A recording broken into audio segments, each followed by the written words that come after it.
Yeah, excited to be here to talk to you guys today. The loose structure for my talk is starting with a bit on my personal story. So, my journey through entrepreneurship and through life, and how that led me to start a nuclear reactor company. So, um, first off, I was born in Toronto, in Ontario. And yeah, there we go. And used to have asthma, so some pretty bad breathing problems. Um, as you guys probably know, we used to have a lot of coal energy, and there was time when we used to have 62 smog days per year. And fortunately, the government decided to turn off those coal plants, and we went all in on nuclear, basically. So 60 or 70% nuclear powered in Ontario, and we went from 62 smog days per year to zero. And that was my introduction to nuclear energy. Didn't know it ended up working in it, but that's pretty cool. Uh, so also around that time, I had heart surgery, and that was kind of scary. And that night at the hospital, I was around 15. I was kind of afraid I wouldn't wake up again. Having someone go in and touch your heart was kind of scary. And around that time, I also used to think, partially because of this, a lot about mortality. And I'd kind of be lying in bed thinking, trying to picture infinite nothingness after death, what that might be like. And would kind of feel like I was in free fall, kind of just terrified.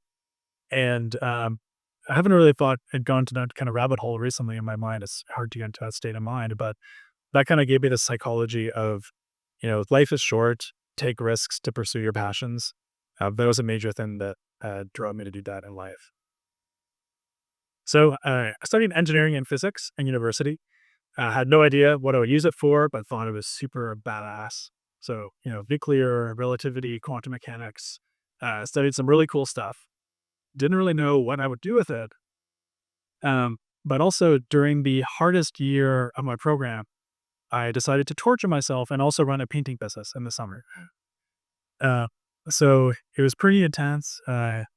Basically would study until like midnight with friends on the physics stuff. For study breaks, I'd do cold calling. And it took me a long time to stop answering the phone by saying, "Hello, this is Matt from College Pro Painters." Uh, and then we go out on Friday night, take a break, but then at midnight, get on a bus, go to Toronto until 3 a.m., and then wake up at 8 to do estimates all weekend and door-to-door sales. So it was intense, but we did pretty well. So, painted $100,000 worth of homes, had 30 painters. So pretty good for a young college student learning about business. And I see. Anyway, after graduating, I was like, might as well use this degree for something. So worked in an acoustical engineering firm. Wasn't a big fan, so taught myself to code in my free time, and ended up building something that was kind of like TikTok before TikTok. So it was called Jamcan. We got to 1 million downloads. We did a partnership with Maroon 5, but just didn't make any money. So, had to move on, unfortunately. It also didn't feel too meaningful. Which way do I point? Yeah, okay. That checks out. It felt pretty special when we were featured on the App Store and everything, but had to move on and try a business that had a real business model. So I thought I'd take one more crack at it. Started a company called Humi around 2016. And this is HR, payroll, and benefit software, kind of like Rippling or Gusto for Canada, if you guys are familiar with those software suites. And this one went much better. So we got into Y Combinator, learned a lot about the company being the product, not necessarily the product that you're working on being the product. And things went pretty well. So we surpassed 100 million valuation before I turned 30. And this felt really cool to figure out how to scale a business and hire good people and everything that comes with that. But I still felt unfulfilled because HR software was pretty boring. Um, Around that time, watched a movie called Radioactive, which didn't really have the best reviews for some reason, but I thought it was pretty good. And honestly, when I was watching this, I kind of teared up because I was like, this is meaningful. Like, using, in this case, nuclear physics to push science forward and then ultimately advance humanity with this incredibly powerful tool, which obviously can be used for, good or bad. Uh, it just felt, so much more meaningful. And so then COVID hit, went for a lot of soul searching walks and thought a lot about this. And one of the challenging things was I would have had to leave some money on the table, which at the time was worth a good amount because I would be leaving early by doing this. But it felt meaningful enough to make that jump. And so I did it and basically was out on my own again and went for walks, road trips to the Pacific coast. That was pretty great. Met with nuclear companies all along the way. Spoke to people doing some really cool stuff in biotech. Michael Levin was one of my favorites. I had a call with him. He's given TED Talks and is doing some really cool stuff with the Epiceno, robotics and so on. But nuclear kept pulling at my heartstrings. And I basically became obsessed. And so 100 meetings in, once I've committed to nuclear, met my co-founder, Yasser, and I'll tell you more about him. And so that's how we got started on Aldo, which is what our company is called. So and I'll tell you more about what we're doing and what it is and so on. But we got started 2 years ago and raised our seed round in the first year as a 6 million seed with 50 years. And we've just been growing and growing and growing and growing since then. This was 5 months ago, so we've now added 10 more people since then. This is our 40,000 square foot factory space in Austin. So we are halfway between here and the airport. And we moved in, so it was empty 5 months ago. And in 4 or 5 weeks, we are unveiling the finished factory and the finished full-scale nuclear prototype. So we're really, coming along pretty fast. Okay, which brings us to today. So this is the timeline of what we've been doing as a company. So with the seed round, and by the way, apologies that this comes across as a bit of a pitch because I've been doing Series B pitching for the past month. So, with the seed round, we brought on the core technical team, finished the conceptual design. With the Series A, we moved into the 40,000 square foot factory space here in Austin. As I said, finished the factory, finished to be non-nuclear prototype. And with the Series B, so right now we're working on the 100 million round. The 6 million was year one, the 30 million was year two, and now we're in year three. We're trying to do 100 million this year to pay for the first real reactor, which from a regulatory perspective, we are on pace to start building in around 12 months. So this is pretty fast. Like if you guys are familiar with nuclear companies, some have been around for 5, 10, 15 years, haven't gone critical, like haven't built a reactor or turned it on yet. So we haven't changed this timeline once in the whole company history. We don't intend to. And so we're very proud of speed. Speed is our primary objective there. Okay, so if I was an investor in nuclear, looking at nuclear companies, there would be three main things that I would ask a nuclear company to assess their credibility on timeline and on the likelihood that they actually get the thing built that they think they'll build. So the first one is, what is your regulatory strategy? So how many of you guys are familiar with the NRC? Okay, so half. So they have a Nuclear Regulatory Commission. They charge you per hour for every hour they spend reviewing your application. And so it's kind of a weird incentive because the longer they take to review you, the more money they make. And they're not in the business of making money. They're trying to get plants built, but you know how incentives work. So they're not in any rush. Yeah, sure. So we actually have an interesting strategy. We have the team that is the only group of people in the US that has achieved a DOE authorization for the construction of a reactor. And this happened in 2023. There's a program called the Marvel program at Idaho National Lab. And this was kind of a small test reactor, 100 kilowatt thermal. But it kind of made history because the DOE was formed in 1977, and before Marvel, they'd never approved something to be built in the nuclear space at this scale. So that was a big deal. So that's kind of our core team on the technology side. So my co-founder, Yasser, was the chief architect on that program. And we also recruited some of the other core engineers from there as well. So that is our answer to the question of what is our unique regulatory approach by doing DOE authorization instead of NRC for the first reactor. We are planning to break through a mold and move quickly to actually get something new built quickly. Okay, a second question that you should ask a nuclear company is, what is your site? Is it well characterized?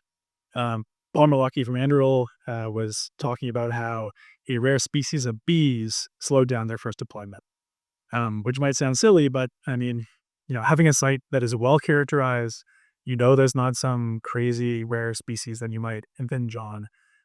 That's a big deal because that can slow you down. So we are fortunate. We have a MOU with the DOE for a plot of land here at Idaho National Lab. This is one of basically the birthplace of nuclear. So the first reactor to ever power a light bulb, the first reactor that powered a small town, they were built here. Marvel's going up there. Is this a laser pointer? That's where Marvel's going. And this is our plot of land down here. So we have a site, and we can do what's called an EA instead of an EIS, which takes months instead of years. So that's another. Who was Marvel? Marvel is the reactor that my co-founder was the chief architect on, that started in 2020 and got through about 2023. This image is of the Marvel bird type. Yeah. Okay, so that's the second one, is the site. The third one is, what is your fuel? So nuclear fuel is a really tricky subject. If you don't have any fuel, you don't have a party. You can't go critical. With nuclear fuel, it's really interesting. HALEU, so the left part, is all about enrichment. This is how spicy is your fuel. So, HALEU is like 20% enrichment. And by enrichment, this is the ratio of the fissile isotope of uranium to the non-fissile one. So, if it was 100%, that would be used for a weapon. 20% cannot be used for that, and that's why they limit it. So it's a very different thing, the energy source in the weapons. HALEU, the supply chain was coming out of Russia, and so a lot of nuclear companies, not sure if I included this slide. No, I don't.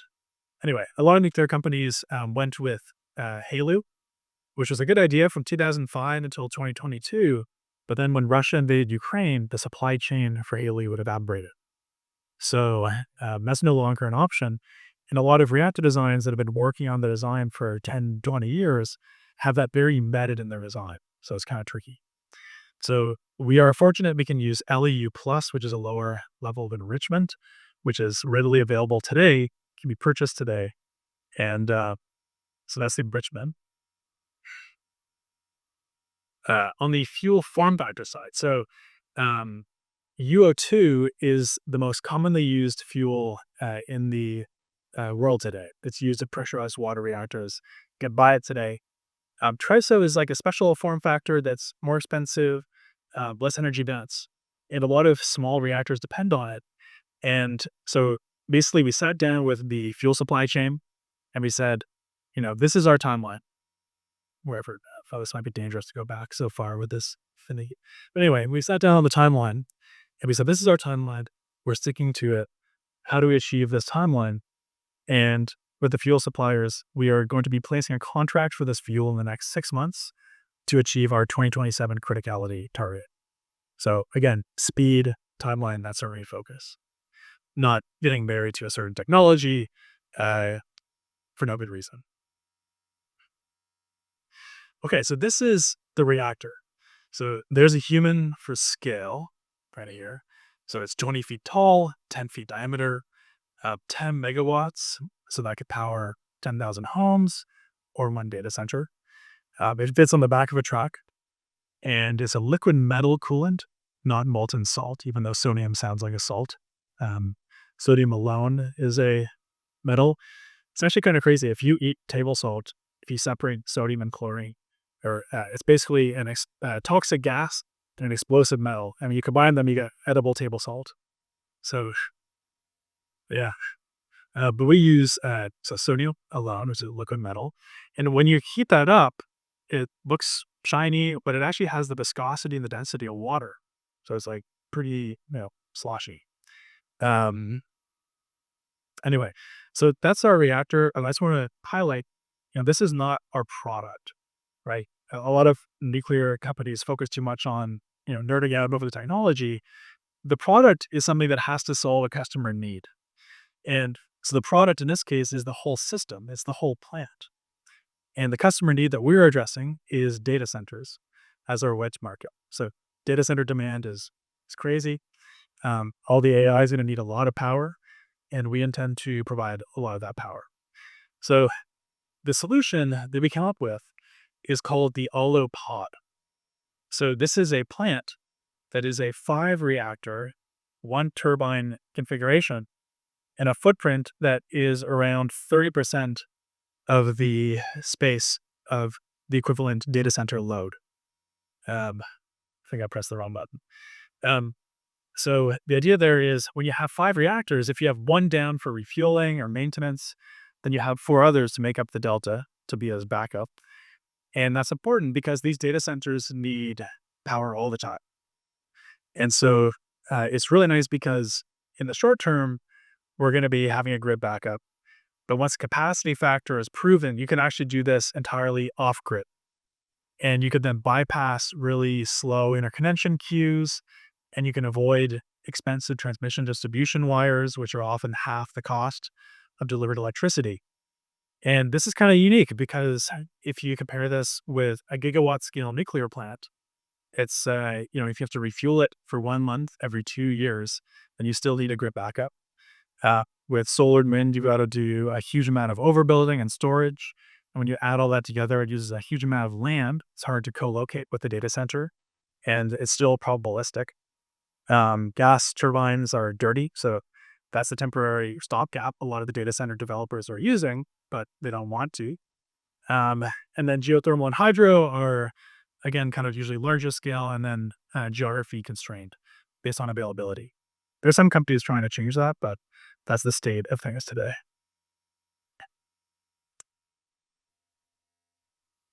So this is also another way to look at what we're doing. So, nuclear has people playing in all sorts of the scale spectrum. So, micro reactors are 1 to 5 megawatts. They're meant for remote diesel applications, remote islands, things like that. The LCOE, the cost of the electricity that they produce, is like 20 to 40 cents a kilowatt hour. And typical utility might be more like 5 to 10. So it's very expensive. But that's okay because their target market is remote places where it's much more expensive already. But the thing is, you're never going to power a gigawatt data center with 1,000 of these things. Then you have the SMRs, which are kind of scaled down large reactors. And the issue there is that most commonly in those designs, the reactor is modular, but the plant is not. And so in some designs, you actually get more concrete per megawatt than any other reactor design. So what we're asking ourselves is, what if the whole plant is modular and made in the factory and shipped for rapid on-site assemblies like Legos? And this is, we think, maybe a new category, XMR, like an extra modular reactor, that's kind of purpose-built for these data center applications where it's very rapidly installable on-site and has a really good level of redundancy with the 5 reactors and 1 turbine. And this is based on a lot of conversations with data center developers and hyperscalers. Okay, so yeah, we're pretty proud of the team we've got together here. So, as I mentioned, Yasser is kind of a big deal in the nuclear space. He started the eVinci program, which is Westinghouse's small reactor entrant. He started the Marvel program and is now a CTO and co-founder at Olam. John was a senior director of energy at Microsoft, was also a senior director at Google, Amazon. So he's doing his tour, and did 10 years in oil and gas before that. Uh, okay, I actually shouldn't have put this slide on. There's something secret here. So anyway, yeah. So we asked people from Bloom, and Bloom is a publicly traded company, and they led. So Scott led finance there for a long time, for 20 years. Global head of structured finance, helped them go from lab scale, 10 employees, to deploying 10 billion in infrastructure of these Bloom boxes, which power data centers with natural gas as a fuel cell. So a very similar type thing, but they've been kind of limited because it's not clean. And some other great folks as well have a great background here. Okay. Yeah. So, yeah, so this is the factory space we moved into. How am I for time? And okay. And yeah, so it's kind of halfway between the airport and downtown. Really good for hiring from uh, SpaceX and Tesla and the oil and gas industry. I think the oil and gas industry is underrated. There's a lot of really cool stuff in there, technology wise. This is something that I can't really say exactly what it is, but I think it looks pretty beautiful. And this is when it was done. And this is the pressure vessel. So we're hosting this big event to unveil the finished factory line, the finished prototype reactor. So this gives you a sense of the scale. And the reactor, it has a lot of the components in this vessel. So a lot of the installation on site will just be this, and then some civil structure and some piping. There's not like a ton of other stuff that goes into this. It's not rocket science. And then, so this is kind of our rough 20-year master plan, which is kind of a play on the whole Tesla top secret master plan thing, if you guys are familiar with that. So, in that case, they started with expensive cars and then moved their way to the middle market and then moved their way to, what was supposed to be super cheap. Model 3 is pretty cheap. I guess now the cyber cab. But yeah, for us, we're starting with expensive power for customers who will pay a premium due to their huge demand and urgency. And we're going to use those proceeds to make more affordable power for utility customers to strengthen the grid and deploy in different countries that need energy at that price. And eventually, we want to use those proceeds to make super cheap power for developing nations, which can enable a higher quality of life for everyone. So if you guys have seen that chart of kind of quality of life as a function, or I guess GDP in this case, of energy usage, there's no such thing as a energy poor rich country. So we think this is a huge deal for humanity if we pull this off. And I guess the last thing I would say is, like, one of the main reasons nuclear isn't getting deployed more in the US, it's actually not regulatory. So there's 8 utilities that have pre-approved licenses to build AP1000s, and they're choosing not to. So the real issue is around the fear of existentially expensive cost and schedule overruns. So we think the best way to solve that is with a factory mass manufacturing, where you have a factory that does this all the time and is very predictable and repeatable. And we think the reason this hasn't happened before is because the right type of demand wasn't there. But now with AI, we think that actually is a big unlock for what we're doing. So thank you, Marat.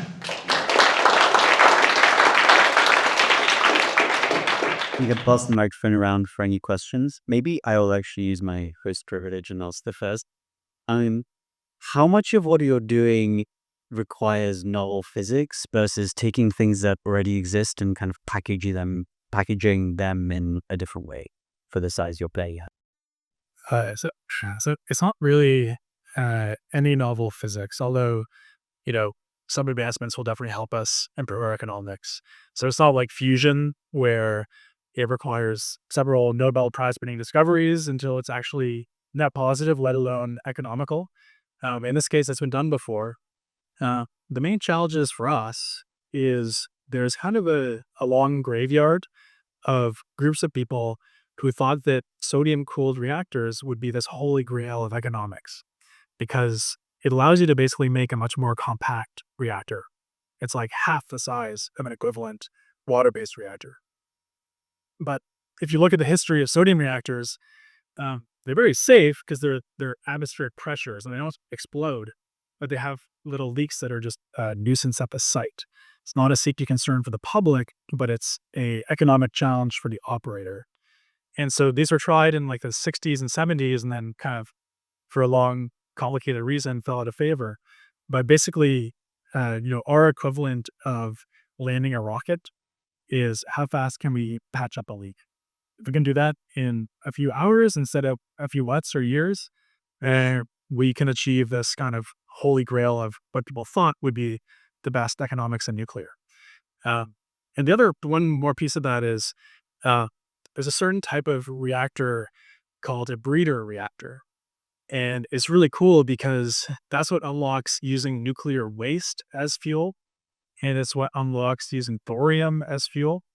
And you can actually basically put in some finite amount of fuel and it actually creates more fuel if you put the right other stuff in there while it's operating. So it's a really cool design. And it also is actually pretty sexy for data centers because you can actually, so a normal reactor today, you refuel every year or two in the US, these types of reactors. What we're talking about would be refueling every 5 years. But if you do a fast spectrum reader reactor, you could actually get burnup of the fuel so high that you could refuel it once every 20 years, which would mean you would just go and plug this thing in for the duration of the PPA, a power purchase agreement, the data center company, and never just forget it and just let it operate for 20 years. Which is, and you have to do some economic analysis there because the putting the entire fuel load up front costs a lot more capex wise.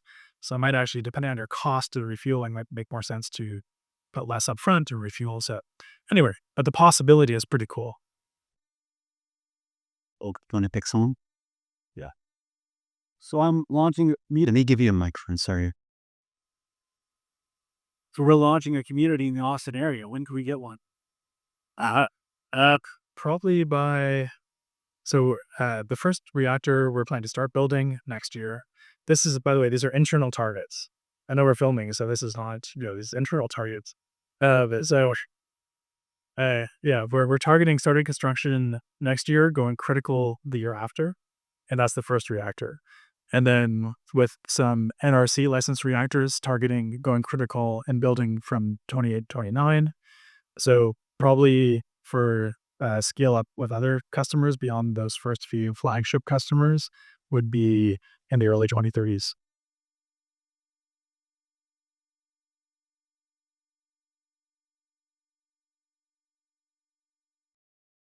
What do you see as the medium-term energy price trajectory? So is the rate of deployment of nuclear and other energy going to come online in time before the scale-ups, like the hyperscalers of AI? I think it depends on the hyperscaler. So, for example, Microsoft recently kind of slashed their short-term estimates on capex for their expenditures for infrastructure. On the flip side, Google is increasing their forecast. So it depends on the group. Different groups have different willingness to pay. But yeah, I mean, our goal is obviously to bring costs down as much as possible, as fast as possible. Your roommate is working on that. Yeah, one of our finance employees, their roommates. He's awesome. He actually used to be working at Nike on their factory floor, optimizing all their factory economics. And so we brought him in to optimize our nuclear economics, along with Scott and a couple other people on the finance side. I'm not sure if that answers your question. Yeah. Which part did I miss? Which part did I miss of the question? Yeah, basically, is there a rate mismatch between, the deployment and end usage of the hyperscalers, using AI, and then the energy industry as a whole, right? Yeah. Of which nuclear is going to be a big part. Right. I think also part of that question, I'm sure you'd have a chime in on this, but is like, the short term versus the long term demand for this stuff. And one of the best analogies I've heard is that this is kind of like the year 2000 in the internet, where it is kind of bubbly and it feels a bit frothy, but it's just the beginning of something super profound. And so, even if CapEx, plans for these hyperscalers goes up and down the next 5 years, we think that charts keep going up. So our goal is just to focus on our speed and our economics. And if we hit the right pace and the right cost targets, then I think there'll be a huge market for it. All right, one more question. Yeah, great presentation, brother. So your target market are data storage facilities.